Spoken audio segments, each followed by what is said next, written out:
Friends, मैं अरविंदर वासु फिर से आपके साथ एक बार और। आप सभी जानते हैं मैं हमेशा किसानों की बात ज़्यादा करती हूँ। तो इसी तरह से एक किसान है, कर्जे में डूब चुका है। उसकी एक बेटी है जो कि बहुत सुंदर है। गांव का दृश्य है, जमींदार से कर्ज लिया हुआ है। जमींदार किसान की बेटी को देखता है कि बेटी तो बहुत सुंदर है, तो जमींदार के विचार कुछ बदल जाते हैं। वो किसान के पास आता है और बोलता है कि देखो, तुम अपनी बेटी की शादी मेरे साथ कर दो और तुम्हारा पूरा कर्जा माफ।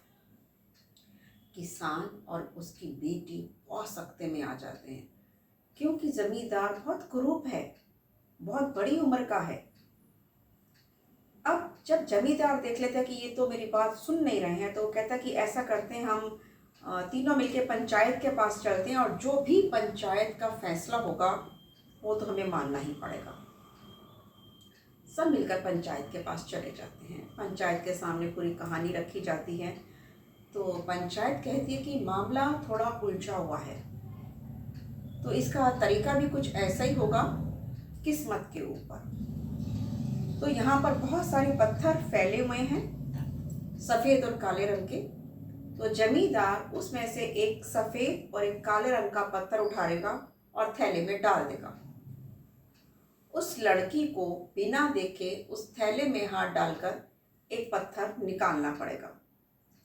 अगर वो लड़की काला पत्थर निकालती है तो उसको जमींदार से शादी करनी पड़ेगी, लेकिन पिता का पूरा कर्जा माफ। अगर वो लड़की सफ़ेद पत्थर निकालती है तो उसको जमींदार से शादी नहीं करनी पड़ेगी, लेकिन कर्जा पूरा माफ।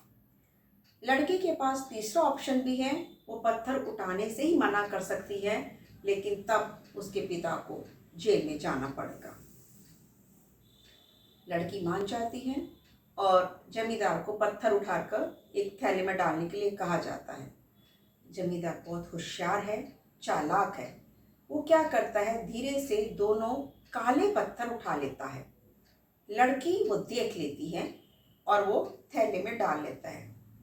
अब लड़की सोचती है कि मेरे पास भी तीन ही ऑप्शन है, या तो मैं वो काले पत्थर को निकालूं और जमींदार से शादी कर लूं, पिता का कर्जा माफ और मैं अपने आप को बलिदान कर दूं, या मैं जमींदार की उसने ऐसे सबको धोखा दिया ये सब बात बताऊं, या मैं मना ही कर दूं कि मैं पत्थर ही नहीं उठा सकती और अपने पिता को जेल में जाने दूं।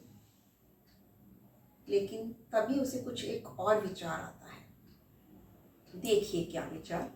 वो लड़की जमींदार के पास जाती है, हाथ डालती है, जबकि उसको मालूम है कि दोनों पत्थर काले हैं।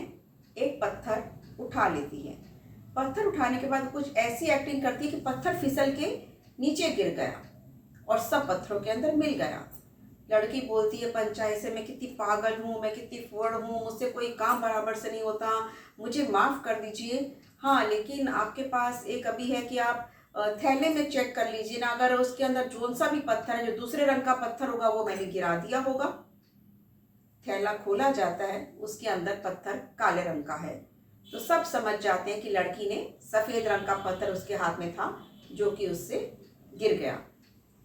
जमींदार तब ये नहीं बोल सकता कि मैंने धोखा दिया था और मैंने दोनों काले पत्थर उसके अंदर रखे थे। इसी तरह से उस लड़की ने सारी ही सिचुएशन से अपने आप को और अपने पिता को बचा लिया।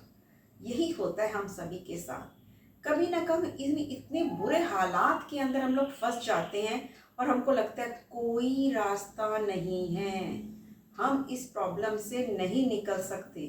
लेकिन अगर थोड़ा सोचा जाए तो हम हर तरह के हालात से निकल सकते हैं। विश्वास रखिए, उसका नाम लीजिए और कभी भी किसी प्रॉब्लम को अपने ऊपर इतना मत हावी कर लीजिए कि वो उसका कुछ सल्यूशन नहीं है, उसका कोई हल ही नहीं है। कहा जाता है जहाँ समस्या होती है वहाँ उसका हल तो ज़रूर होता है, लेकिन ढूंढना पड़ता है। तो अपनी अपनी समस्याओं के हल आप खुद ढूंढिए, कोई और नहीं ढूंढेगा। हमेशा अच्छा सोचिए, अच्छा कीजिए और अच्छे ही विचार रखिए। And all the best. Thank you.